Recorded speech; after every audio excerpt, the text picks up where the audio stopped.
So hi there, welcome to Space. Yeah, this is not a railway station. I actually arrived at Belgrade this morning and I've sort of been relaxing at the hostel. So yeah, welcome to my space. Thanks for joining me on this trip around Europe. And yeah, I'm in Belgrade, so stick around. I'm only here for a couple of days, so it won't be a terribly long video, but it's cooler than Novi Sad and there's a breeze. Yes. Anyway, enough of my introduction. Stick around and I'll show you what I do in Belgrade. So just wandering around for like 20 minutes, half an hour. The buildings are so mixed here. There's like the really old, unrenovated into the quite new, and then the unrenovated ones again. So it's really quite cool. Not very good light, I'm sorry. I'll try and use it more later on. Oh, this pedestrian mall is so quiet. I think people are just staying inside because it's so hot. So I've just been in that gallery there. Amazing art display by a guy called Kun. The whole history of a lot of the wars in Yugoslavia and also in Spain. It portrayed just amazingly, and I did take a few still photos.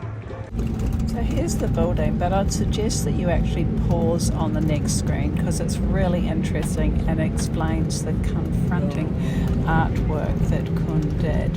Yeah, I spent like probably 2 hours wandering around. I love that there's these fountains in the middle of town. There's people like just refreshing themselves. I fill up my water bottle. The kids have a little splash. It's just wonderful. Exactly what you need on a hot day. So yes, on another tour.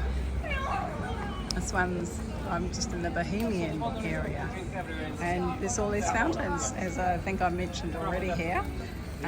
This street is the only street in Serbia that's never changed its name, and I can't actually remember it. If I do remember it, I'll add it afterwards. But yeah, this is the area to come and celebrate, even for the locals. So this is actually an Ottoman house, so it's about 300 years old. After being a private home, it's been a few other things, and now it's a school. You have only 30 letters. And every letter is only one sound, so it's not too complicated. It doesn't depend where it is, or so only one sound. This is our guide, Just Stefan. have to know what sound it is. So we're now in the fortress of Belgrade, and how Belgrade got its name. As an FYI, Bel means white and grade means wall, and these walls used to be white. So this is the Sava River, and over there where the sun is actually the Danube. Not exactly sure where these pictures are, but they're very cool, and I have a feeling they're around here in Serbia. I might come back if I've got time and check them out properly. But he had many more homes. He didn't need this one, and he gave this house to his doctor. The doctor's name was Toma. The doctor didn't need the house. He had his own house, so he converted this to a restaurant. And that was 200 years ago. Thomas Gafana. Then he sold to another guy, and it was called Shepherd's Gafana. Then that guy sold once again. So I'm back in the Bohemian area. My walking tour is finished, and it's literally round the corner from the hostel, so I needed to come this way anyway.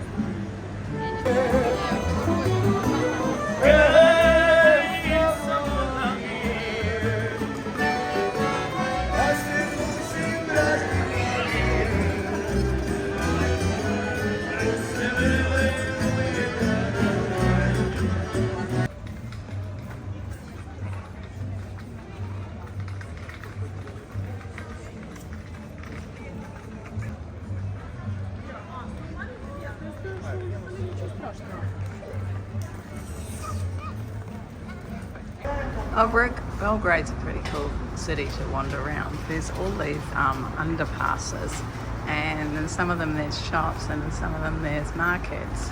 But it's a good safe way to cross these really busy streets because The drivers here are really quite aggressive. So I'm just on my way to the other side of the Danube, to the area called Zemun. So another thing that they have here in Serbia, not only do the drinking water fountains, but they actually park these trucks in various places, and you can use these taps to fill up with water. So yeah, it's pretty basic, but it works, and gosh, you need your water at the moment. So I made it across to Zemun, and this is my first little place that I'm checking out. So this house here has its own little sundial. There you go, and it's pretty accurate too. I've never seen a house with a sundial before. I'm just going to explore around. So this area of Belgrade is actually called New Belgrade or Novi Belgrade. Oh, it's just wonderful walking around the markets here. I'm talking maybe more sign language, but to a lot of the flower sellers and herb sellers, it's really good.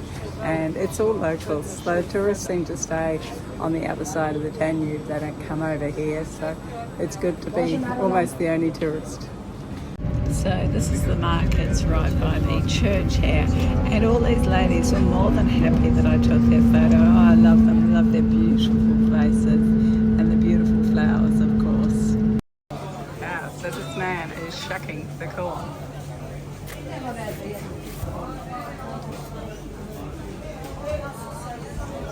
Looks good, right? So much fresh fruit here. It's just amazing. There's just like all sorts of things. There's nuts, there's all stone fruit. I actually bought some fresh figs today, which is one of my favourites. Yeah, this is where all the locals come to do their veggie shopping. So good. So I've just walked down to the Danube, and oh, there's a bit of a cool breeze. So Belgrade is actually across the river over there, and there's the River Sava in between. So this over here is actually an island, and it was, let me just check what that island's called.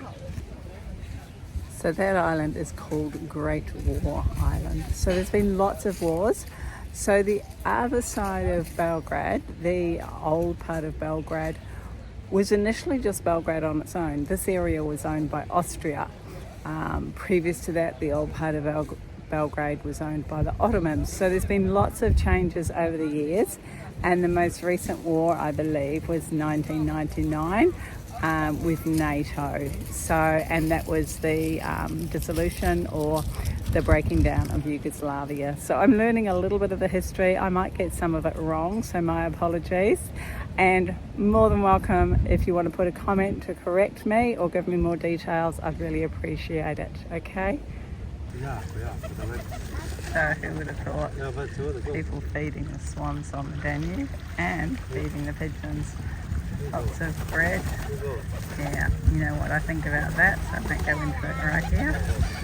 Oops, I'm getting surrounded, don't like it, going to turn video off. So my walking tour that I'm doing on my own from my GPSMyCITY walking tour app is bringing me down this street. And just to mention that GPS walking tour app that I've got, it's sort of been failing me quite a lot on this trip. I used to really recommend it, but yeah, not so much now. It's often when I go to open it, it won't open even though I've paid the subscription. Just a tad frustrating. So you can see here why I have trouble finding things on my map, because this is in acrylic, and of course I can't type acrylic on my keyboard.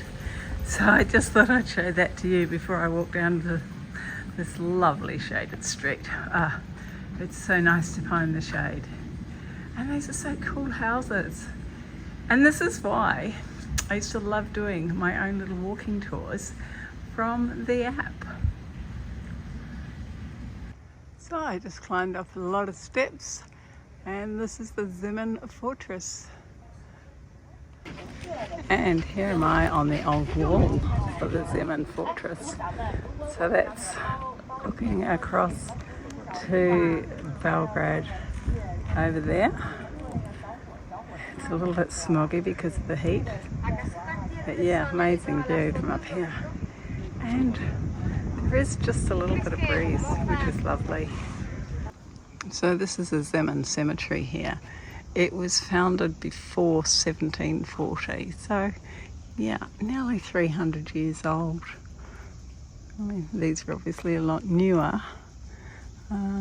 But yeah, some of the gravestones I can just briefly see 1917. So yeah, I'm not quite sure in the wars how much of this was destroyed and rebuilt, but the cemetery is still here from all those years ago. So I did just go inside the church, but there was a coffin in there, so no taking of photos or videos. And there was a gentleman there keeping an eye on me too, to make sure I didn't. It was a bit funny. He tried to explain it to me, but of course I don't speak Serbian. And this is right near the other tower where I was. So this is another really old area of Novi Belgrade. This house here is built in 1793 and it's still being maintained now and being used by, it looks like, a restaurant. So wow, I wonder if I can go inside. So this wooden place wasn't on my walking map, so I don't really know what it is, but it's interesting that there are the occasional wooden houses when everything else is brick with concrete overlay, like this one across the road. So it'll be really interesting to know what are these wooden buildings, and pretty sure it's no longer occupied. So yeah, it's interesting what you discover when you just wander.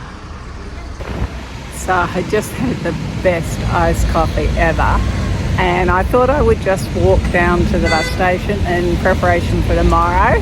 I was going to get a taxi, but that would just be another stress point. I'd rather walk. It's only 20 odd minutes.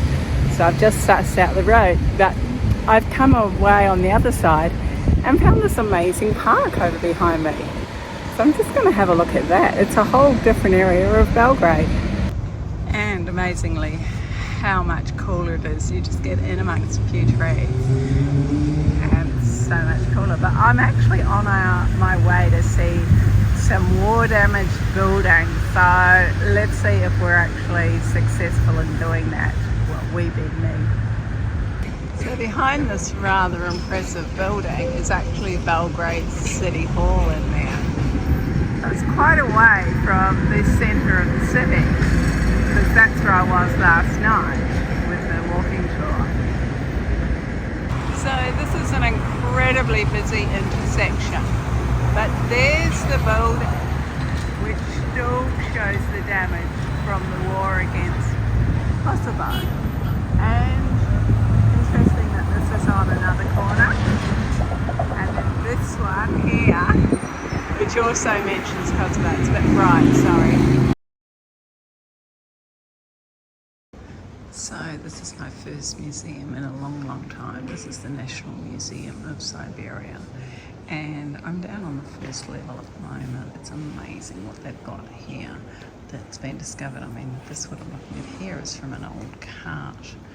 And yeah, you can see the steel rims. So this goes back a long, long way, like 89 AD, something like that. So yeah, and a lot of this is what they believe to be BC, so very interesting, and so many pieces. Many of the pieces and these stones, they can actually say where they were unearthed, where they were found, so there's been a lot of study going on. I mean, you know, there's big things and then there's tiny little things, so yeah. So here's a few more pieces from the museum, and there was also a gallery upstairs, so there's some artwork that I quite enjoyed and took photos of, so I hope you enjoy it too, with me sharing it with you. Well, yesterday when I was doing the free walking tour, I noticed this building. It said it was a pavilion, and I asked the guide and he knew nothing about it. So I've just been in there and had a look around. It's Student of the Fine Arts. It's not university. They're all ages, you know, from young people right through. And I took photos of a number of the pieces. They were really good, but I was just talking to the curator there, and this building was built in 1928.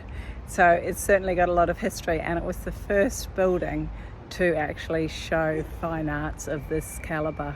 So yeah, they're due for a renovation, but it's been promised for 7 years. So that was really interesting. I was glad I came back. And here's some of the pieces. Yeah, there's just a few of the many pieces. They were so varied. I really enjoyed it, and I thought my granddaughter might enjoy this because she's currently on crutches, and my other one might like this because it's a dragon. So that's the outside of the building.